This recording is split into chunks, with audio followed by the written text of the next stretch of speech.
First stove on చేసి pan పెట్టుకోవాలి. నేను డ్రై ఫ్రూట్స్ ఫ్రై చేయడానికి నెయ్యి వేసాను. జీడిపప్పు, బాదం ఇవి కొంచెం లైట్ గోల్డెన్ కలర్ వచ్చే వరకు ఫ్రై చేసుకుందాం. అవి కొంచెం ఫ్రై అవ్వగానే కిస్మిస్లు వేసుకోవాలి. ఫ్రై అయిన తర్వాత విడిగా బౌల్లోకి తీసుకోవాలి. వేరే బౌల్లోకి తీసుకున్న తర్వాత ఇంకా కొంచెం నాకు ఆ నెయ్యి మిగిలిపోయింది, సో అది సరిపోతుంది సేమియాని రోస్ట్ చేసుకోవడానికి.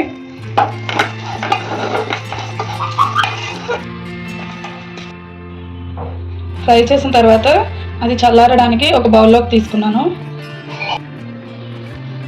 ఇప్పుడు మళ్ళీ స్టవ్ ఆన్ చేసుకొని ప్యాన్ పెట్టుకొని 1.5 కప్ వాటర్ పోస్తున్నాను.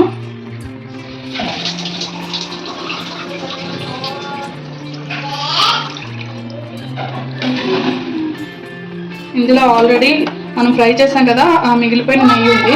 సో ఆయిల్ ఏం యాడ్ చేయవసరం లేదు, కావాలంటే మీరు యాడ్ చేసుకోవచ్చు. వాటర్ అయితే మరుగుతున్నాయి. సో ఈ స్టేజ్లో మనం స్టవ్ని సిమ్లో పెట్టుకొని సేమియా వేసేసుకోవాలి.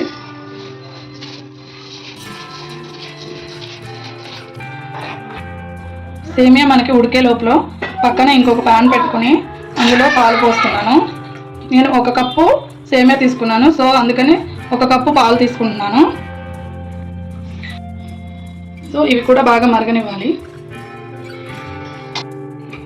మనకి సేమియా సగం ఉడికిపోయింది. సో ఇప్పుడు బొంబాయి రవ్వ నేను ముందే ఫ్రై చేసి పెట్టుకున్నాను. లైట్గా బొంబాయి రవ్వను వేసుకోవాలి. ఉండలు కట్టకుండా జాగ్రత్తగా మిక్స్ చేయాలి. సేమియా, బొంబాయి రవ్వ 90% ఉడికిపోయాయి. ఇప్పుడు షుగర్ యాడ్ చేసుకోవాలి. నేను 1 కప్ సేమియాకి 1 కప్ షుగర్ వేస్తున్నాను. మీకు స్వీట్ ఎక్కువ కావాలంటే యాడ్ చేసుకోవచ్చు. ఇంకా పాలు కాగబెట్టుకున్నాం కదా, అవి బాగా మరిగిపోయాయి. ఇందులో సగం నేను సేమియాలో పోస్తున్నాను, ఎందుకంటే పాలల్లో సేమియా ఉడికితే టేస్ట్ బాగా వస్తుంది. హాఫ్ చాలు. మీరు ముందే కాగబెట్టి పెట్టుకుంటే బెటర్. నేను వీడియో కోసమని ఇప్పుడే కాగబెట్టాను పాలు. నేను కస్టర్డ్ పౌడర్ తీసుకుంటున్నాను, వెనీలా ఫ్లేవర్ది. కస్టర్డ్ పౌడర్ని 2-3 టేబుల్ స్పూన్స్ తీసుకున్నాను. అందులో వాటర్ మిక్స్ చేసి ఇలా లిక్విడ్గా అయ్యాక మనకి ఆల్రెడీ మరుగుతున్న పాలల్లో ఇవి వేసి కలుపుకోవాలి. మనకి కస్టర్డ్ పౌడర్ వేయడం వల్ల మనకి సేమియా టేస్ట్ డబల్ అవుతుంది. ఇప్పుడు ఇది వేయగానే మనకి క్రీమ్లా తయారవుతుంది.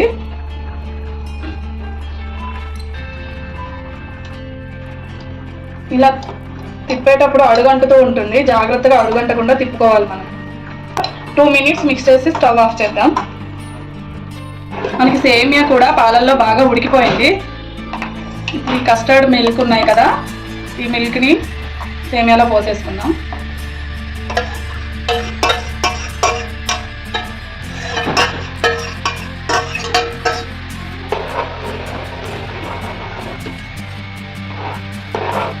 మనకి సేమియాలో కొంచెం బొంబాయి రవ్వ వేసుకోవడం వల్ల సేమియా అనేవి ఎంతసేపు అయినా గట్టి పడకుండా ఇలా లిక్విడ్ లానే ఉంటుంది.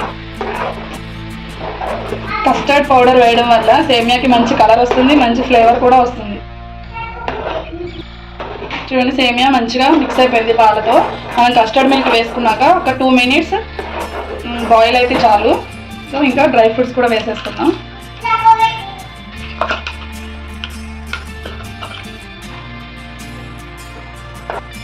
ఇంకా అంతేనండి, టేస్టీగా ఉండే సేమియా పాయసం రెడీ అయిపోయింది. ఇదైతే ఈవినింగ్ వరకు మీరు తినే వరకు ఇలానే కన్సిస్టెన్సీ ఉంటుంది, అస్సలు గట్టిపడదు. వీలైతే మీరు కూడా ట్రై చేసి చూడండి. వీడియోని లాస్ట్ వరకు చూసినందుకు చాలా థ్యాంక్స్ అండి. వీడియో నచ్చితే లైక్ చేయండి, మన ఛానల్ని సబ్స్క్రైబ్ చేయండి.